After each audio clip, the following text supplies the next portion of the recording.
नमस्कार मंडळी, आज आपण सातारा जिल्ह्यातील वाई शहरामध्ये महागणपतीचे दर्शन घेण्यासाठी आलेलो आहे, ज्याला ढोल्या गणपती म्हटले जाते.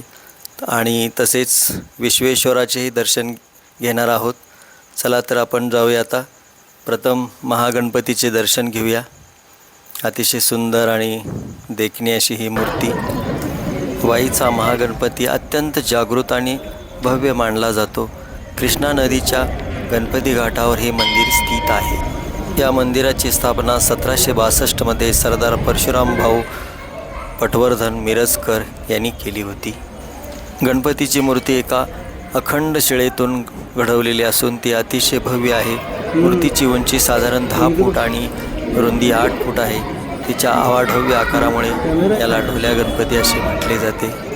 हे मंदिर हेमाडपंथी शैलीच्या प्रभावाखाली बांधले गेले आहे. मंदिराचा गाभारा आणि शिखर अतिशय देखणे आणि कृष्णा नदीला जेव्हा पूर येतो तेव्हा पाण्याचा प्रवाह मंदिराला स्पर्श करून जातो. हे दृश्य पाहण्यासारखे असते. पेशवे काळात वाई हे दक्षिण काशी म्हणून ओळखले जाऊ लागले. त्या काळात या गणपतीची प्रतिष्ठा मोठी होती आणि आजही वाईच्या गणेशोत्सवाला मोठी परंपरा आहे. गणेशजीचे दर्शन झाल्यानंतर आपण आता विश्वेश्वराचे दर्शन घेण्यासाठी चला जाऊया. विश्वेश्वराचे असे हे भव्य मंदिर, ही तटबंदी आपण पाहतोय मंदिराची. आणि इथूनच ह्या पायऱ्यावरून आपण आता आत प्रवेश करत आहे विश्वेश्वराच्या मंदिरामध्ये. भव्य असं हे सभामंडप दिसत आहे.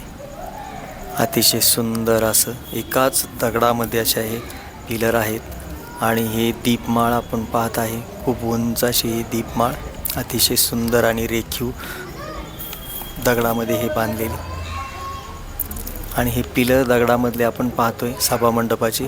अतिशय सुंदर असं हे दगडी बांधकाम, खूप सुंदर असं. प्रत्येकाने येऊन इथं आवर्जून पाहावं, याचा आनंद घ्यावा, असं हे सुंदर असं हे ठिकाण. अतिशय सुंदर, मनाला आनंद देणारं असं हे ठिकाण. या ठिकाणी आल्यानंतर लक्षात येतं की हे बांधकाम करताना किती कष्ट घ्यावे लागले असतील याची कल्पना येते. अतिशय सुंदर आणि कोरीव काम हे आपण पाहत आहे. पूर्ण दगडामध्ये असलेले हे सभामंडप. आणि याच्या दुसऱ्या बाजूलाही एक दीपमाळ आपल्याला दिसत आहे. ते त्याचेही बेस आपण पाहतोय पूर्ण दगडामध्ये. आणि ही उंच अशी ही दीपमाळ. आता सभामंडपातून आपण आता हे भव्य असा नंदी पाहत आहे. आणि खरोखरच हा नंदी एवढा कोरीव आणि एकाच दगडामध्ये कोरलेला अतिशय सुंदर असा नंदी आणि आवाढव्य असं ही मूर्ती आहे नंदीची. बघा, खूप सुंदर कोरलेली, त्याच्यावरती असलेले नक्षीकाम अतिशय सुंदर.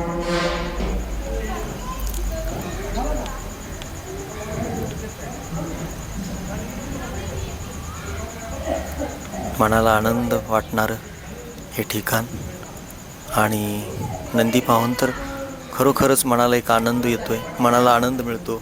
खरोखर किती त्या कारागिरांनी कष्ट घेतला असेल आणि तो नंदी पाहिल्यानंतर जो समाधान, जो आनंद मिळतोय तो इथं आल्यानंतर आपल्याला मिळतो. चला तर आपण आता मंदिरात प्रवेश करूया काशी विश्वेश्वराच्या.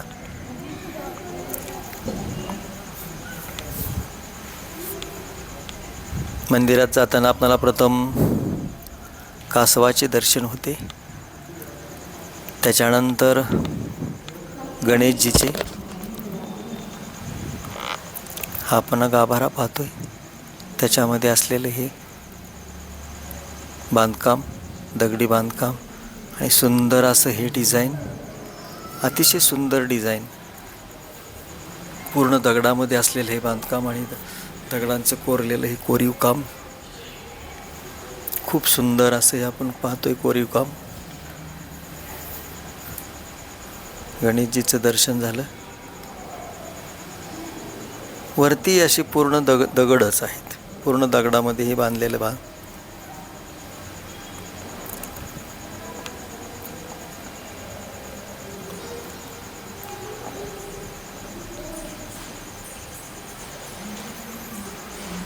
गणेशजीचं दर्शन प्रथम घेऊया आणि नंतर विश्वेश्वराचं दर्शन त्याच्या अगोदरच आपण विष्णूचेही दर्शन घेऊया. आपल्याला विष्णूचे दर्शन झालेलं आहे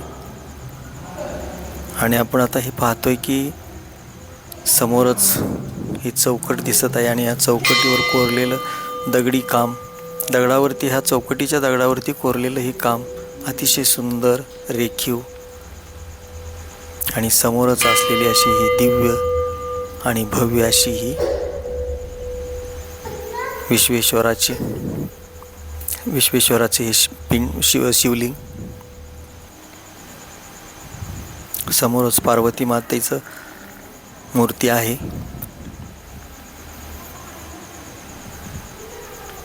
धन्य झालो आपण हे विश्वेश्वराचं दर्शन घेऊन. अतिशय सुंदर असं हे दर्शन, मनाला आनंद, मनाला प्रसन्न करणारं. सर्व दुःख इथं आल्यानंतर दूर होतात असे म्हटलं जातं. इथे एका दर्शनाने माणसाची जे काही दुःख, कष्ट आहेत ते काही क्षणापुरते का होईना पण इथं आल्यानंतर विसरली जातात. असं हे विश्वेश्वराचं हे मंदिर. तुम्ही इथं या आणि खरोखरच या गोष्टीची अनुभूती घ्या. गुळ आणि शिसं अशा या पद्धतीत त्यांनी बांधलेलं आहे आणि प्रत्येक दगड एक असं त्याला व्यवस्थित आकार देऊन असं बांधलेलं आहे. त्यावेळेस काय एवढे कारागीर नव्हते, इंजिनियर नव्हते, पण त्यांनी त्यांनी तयार केला आहे. हे असं कोरीव काम फार छान आहे, म्हणजे कडला. आणि उंबरा जो आहे का नाही, उंबरा तो असा एकदम असा हे ते उंबरा पण टाकतात, तिथला पण टाकतात.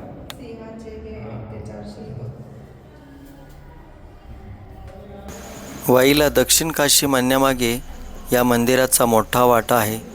छत्रपती शाहू महाराज आणि त्यानंतर पेशव्यांच्या काळात वाईला विशेष राजकीय आणि धार्मिक महत्त्व प्राप्त झाले. कृष्णा नदीच्या काठावर एकूण 7 प्रमुख घाट आहेत. अनेक लहान मोठी मंदिरे आहेत, ज्यामध्ये विश्वेश्वर आणि गणपती ही प्रमुख केंद्रबिंदू आहेत. वाईतील विश्वेश्वर मंदिर आणि ढोल्या गणपती ही दोन्ही मंदिरे अत्यंत जागृत मानली जातात. भाविकांच्या श्रद्धेनुसार या मंदिरांना मोठी आध्यात्मिक प्रचिती अनुभव आहे. विशेषतः श्री विश्वेश्वर हे वाईचे रक्षक मानले जातात. या मंदिराच्या प्रचितीबाबत काही महत्त्वाचे पैलू हे असे आहेत.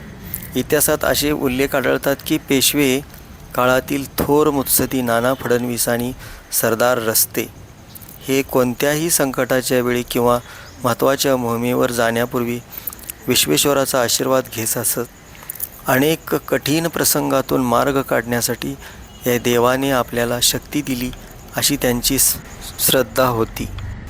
वाईमध्ये कृष्णा नदीला जेव्हा मोठा पूर येतो तेव्हा एक विलक्षण प्रचिती भाविकांना येते.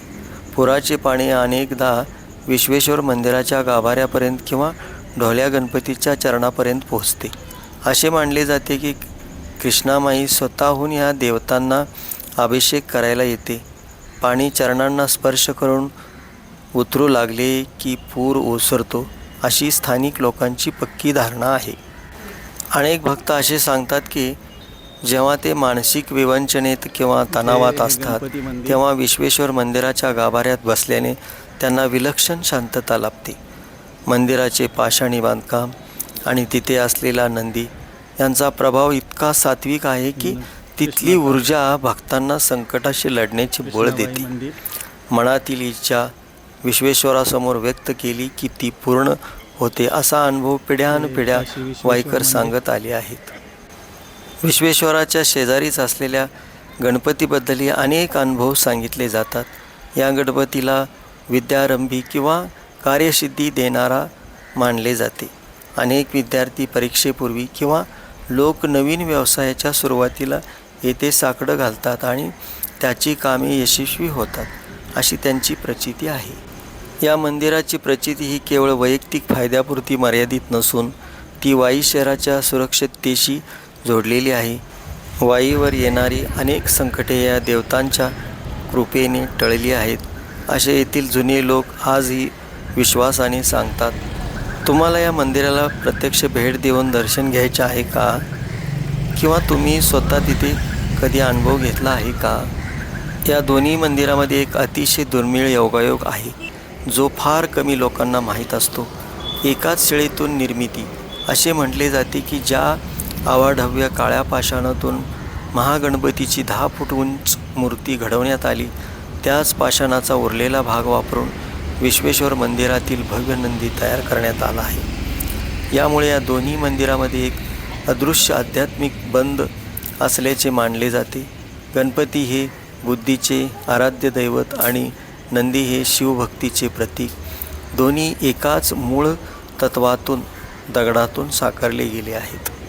महागणपती मंदिराच्या मागील बाजूचे बांधकाम एखाद्या माशासारखे आहे. हे केवळ सौंदर्यासाठी नाही, तर त्यामागे एक शास्त्र आहे. पुरापासून संरक्षण. कृष्णा नदीला जेव्हा पूर येतो तेव्हा पाण्याचा वेग प्रचंड असतो.